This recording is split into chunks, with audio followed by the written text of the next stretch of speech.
Hello and welcome back to the channel. In this video, we'll dive into Chapter 4 of Bernays' masterpiece, Propaganda. Today, we'll talk about the psychology of public relations. Curious? Let's dive in. The systematic study of mass psychology revealed to students the potentialities of invisible government of society by manipulation of the motives which actuate man in the group. Trotter and Le Bon, who approached the subject in a scientific manner, and Graham Wallace, Walter Lippmann, and others who continued with searching studies of the group mind, established that the group has mental characteristics distinct from those of the individual, and is motivated by impulses and emotions which cannot be explained on the basis of what we know of individual psychology. So the question naturally arose, if we understand the mechanism and motives of the group mind, is it not possible to control and regiment the masses according to our will, without their knowing about it? The recent practice of propaganda has proved that it is possible, at least up to a certain point and within certain limits. Mass psychology is as yet far from being an exact science, and the mysteries of human motivation are by no means all revealed. But at least theory and practice have combined with sufficient success to permit us to know that in certain cases, we can affect some change in public opinion with a fair degree of accuracy by operating a certain mechanism, just as the motorist can regulate the speed of his car by manipulating the flow of gasoline. Propaganda is not a science in the laboratory sense, but it is no longer entirely the empirical affair that it was before the advent of the study of mass psychology. It is now scientific in the sense that it seeks to base its operations upon definite knowledge drawn from direct observation of the group mind, and upon the application of principles which have been demonstrated to be consistent and relatively constant.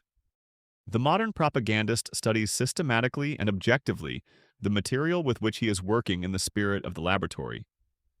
If the matter in hand is a nationwide sales campaign, he studies the field by means of a clipping service, or of a corps of scouts, or by personal study at a crucial spot. Yes, he determines, for example, which features of a product are losing their public appeal, and in what new direction the public taste is veering. He will not fail to investigate to what extent it is the wife who has the final word in the choice of her husband's car, or of his suits and shirts. Scientific accuracy of results is not to be expected, because many of the elements of the situation must always be beyond his control. He may know with a fair degree of certainty that under favorable circumstances, an international flight will produce a spirit of goodwill, making possible even the consummation of political programs. But he cannot be sure that some unexpected event will not overshadow this flight in the public interest, or that some other aviator may not do something more spectacular the day before. Even in his restricted field of public psychology, there must always be a wide margin of error. Propaganda, like economics and sociology, can never be an exact science for the reason that its subject matter, like theirs, deals with human beings. If you can influence the leaders, either with or without their conscious cooperation, you automatically influence the group which they sway.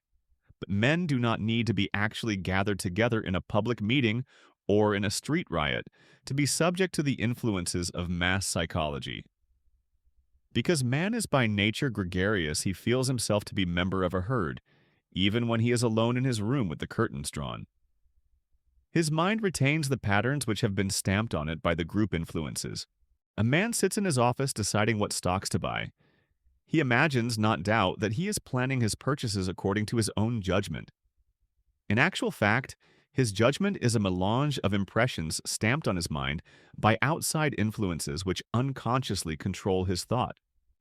He buys a certain railroad stock because it was in the headlines yesterday, and hence it is the one which comes most prominently to his mind, because he has a pleasant recollection of a good dinner on one of its fast trains, because it has a liberal labor policy, a reputation for honesty, because he has been told that J.P. Morgan owns some of its shares. Trotter and Le Bon concluded that the group mind does not think in the strict sense of the word. In place of thoughts, it has impulses, habits, and emotions. In making up its mind, its first impulse is usually to follow the example of a trusted leader. This is one of the most firmly established principles of mass psychology. It operates in establishing the rising or diminishing prestige of a summer resort, in causing a run on a bank, or a panic on the stock exchange, in creating a bestseller or a box office success. But when the example of the leader is not at hand and the herd must think for itself, it does so by means of clichés, pat words, or images which stand for a whole group of ideas or experiences. Not many years ago, it was only necessary to tag a political candidate with the word interest to stampede millions of people into voting against him. Because anything associated with the interest seemed necessary corrupt. Recently, the word Bolshevik has performed a similar service for persons who wish to frighten the public away from a line of action. By playing upon an old cliché or manipulating a new one, the propagandist can sometimes swing a whole mass of group emotions. In Great Britain, during the war, the evacuation hospitals came in for a considerable amount of criticism because of the summary way in which they handled their wounded. It was assumed by the public that a hospital gives prolonged and conscientious attention to its patients. When the name was changed to evacuation posts, the critical reaction vanished. No one expected more than an adequate emergency treatment from an institution so named. The cliché hospital was indelibly associated in the public mind with a certain picture. To persuade the public to discriminate between one type of hospital and another, to dissociate the cliché from the picture it evoked, would have been an impossible task. Instead, a new cliché automatically conditioned the public emotion toward these hospitals. Men are rarely aware of the real reasons which motivate their actions. A man may believe that he buys a motor car because, after careful study of the technical features of all makes on the market, he has concluded that this is the best. He is almost certainly fooling himself. He bought it, perhaps, because a friend whose financial acumen he respects bought one last week, or because his neighbors believed he was not able to afford a car of that class, or because its colors are those of his college fraternity. It is chiefly the psychologists of the school of Freud who have pointed out that many of man's thoughts and actions are compensatory substitutes for desires which has been obliged to suppress. A thing may be desired not for its intrinsic worth or usefulness, but because he has unconsciously come to see in it a symbol of something else, the desire for which he is ashamed to admit to himself.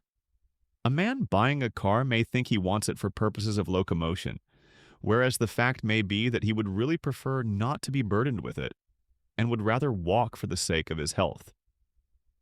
He may really want it because it is a symbol of social position, an evidence of his success in business, or a means of pleasing his wife. This general principle that men are very largely actuated by motives which they conceal from themselves is as true of mass as of individual psychology. It is evident that the successful propagandist must understand the true motives and not be content to accept the reasons which men give for what they do. It is not sufficient to understand only the mechanical structure of society, the groupings and cleavages and loyalties. An engineer may know all about the cylinders and pistons of a locomotive, but unless he knows how steam behaves under pressure, he cannot make his engine run. Human desires are the steam which makes the social machine work. Only by understanding them can the propagandist control that vast, loose-jointed mechanism which is modern society. The old propagandist based his work on the mechanistic reaction psychology then in vogue in our colleges. This assumed that the human mind was merely an individual machine, a system of nerves and nerve centers, reacting with mechanical regularity to stimuli like a helpless, will-less automaton. It was the special pleader's function to provide the stimulus which would cause the desired reaction in the individual purchaser. It was one of the doctrines of the reaction psychology that a certain stimulus often repeated would create a habit, or that the mere reiteration of an idea would create a conviction. Suppose the old type of salesmanship, acting for a meat packer, was seeking to increase the sale of bacon.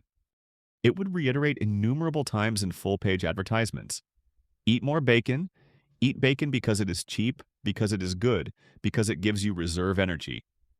The newer salesmanship, understanding the group structure of society and principles of mass psychology, would first ask, who is it that influences the eating habits of the world? The answer, obviously, is the physicians. The new salesman will then suggest to physicians to say publicly that it is wholesome to eat bacon. He knows as a mathematical certainty that large numbers of persons will follow the advice of their doctors because he understands the psychological relation of dependence of men upon their physicians. The old-fashioned propagandist, using almost exclusively the appeal of the printed word, Try to persuade the individual reader to buy a definite article immediately. This approach is exemplified in a type of advertisement which used to be considered ideal from the point of view of directness and effectiveness. You, perhaps with a finger pointing at the reader, buy O'Leary's rubber heels, now. The advertiser sought by means of reiteration and emphasis directed upon the individual to break down or penetrate sales resistance. Although the appeal was aimed at 50 million persons, it was aimed at each as an individual. The new salesmanship has found it possible by dealing with men in the mass through their group formations to set up psychological and emotional currents which will work for him. Instead of assaulting sales resistance by direct attack, he is interested in removing sales resistance. He creates circumstances which will swing emotional currents so as to make for purchaser demand. If, for instance, I want to sell pianos, it is not sufficient to blanket the country with a direct appeal, such as, "You buy a Mozart piano now, it is cheap. The best artists use it. It will last for years." The claims may all be true, but they are in direct conflict with the claims of other piano manufacturers and in indirect competition with the claims of a radio or a motor car, each competing for the consumer's dollar. What are the true reasons the purchaser is planning to spend his money on a new car instead of on a new piano? Because he has decided that he wants the commodity called locomotion more than he wants the commodity called music? Not altogether. He buys a car because it is at the moment the group custom to buy cars. The modern propagandist therefore sets to work to create circumstances which will modify that custom. He appeals perhaps to the home instinct which is fundamental. He will endeavor to develop public acceptance of the idea of a music room in the home. This he may do, for example, by organizing an exhibition of period music rooms designed by well-known decorators who themselves exert an influence on the buying groups. He enhances the effectiveness and prestige of these rooms by putting in them rare and valuable tapestries. Then, in order to create dramatic interest in the exhibit, he stages an event or ceremony. To this ceremony, key people, persons known to influence the buying habits of the public, such as a famous violinist, a popular artist, and a society leader, are invited. These key people affect other groups, lifting the idea of the music room to a place in the public consciousness which it did not have before. The juxtaposition of these leaders and the idea which they are dramatizing are then projected to the wider public through various publicity channels. Meanwhile, influential architects have been persuaded to make the music room an integral architectural part of their plans, with perhaps a specially charming niche in one corner for the piano. Less influential architects will, as a matter of course, imitate what is done by the men whom they consider masters of their profession. They, in turn, will implant the idea of the music room in the mind of the general public. The music room will be accepted because it has been made the thing, and the man or woman who has a music room or has arranged a corner of the parlor as a musical corner will naturally think of buying a piano. It will come to him as his own idea. Under the old salesmanship, the manufacturer said to the prospective purchaser, "Please buy a piano." The new salesmanship has reversed the process and caused the prospective purchaser to say to the manufacturer, "Please sell me a piano." The value of the associative process in propaganda is shown in connection with a large real estate development.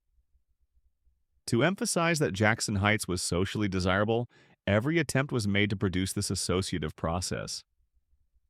A benefit performance of the jitney players was staged for the benefit of earthquake victims of Japan, under the auspices of Mrs. Astor and others.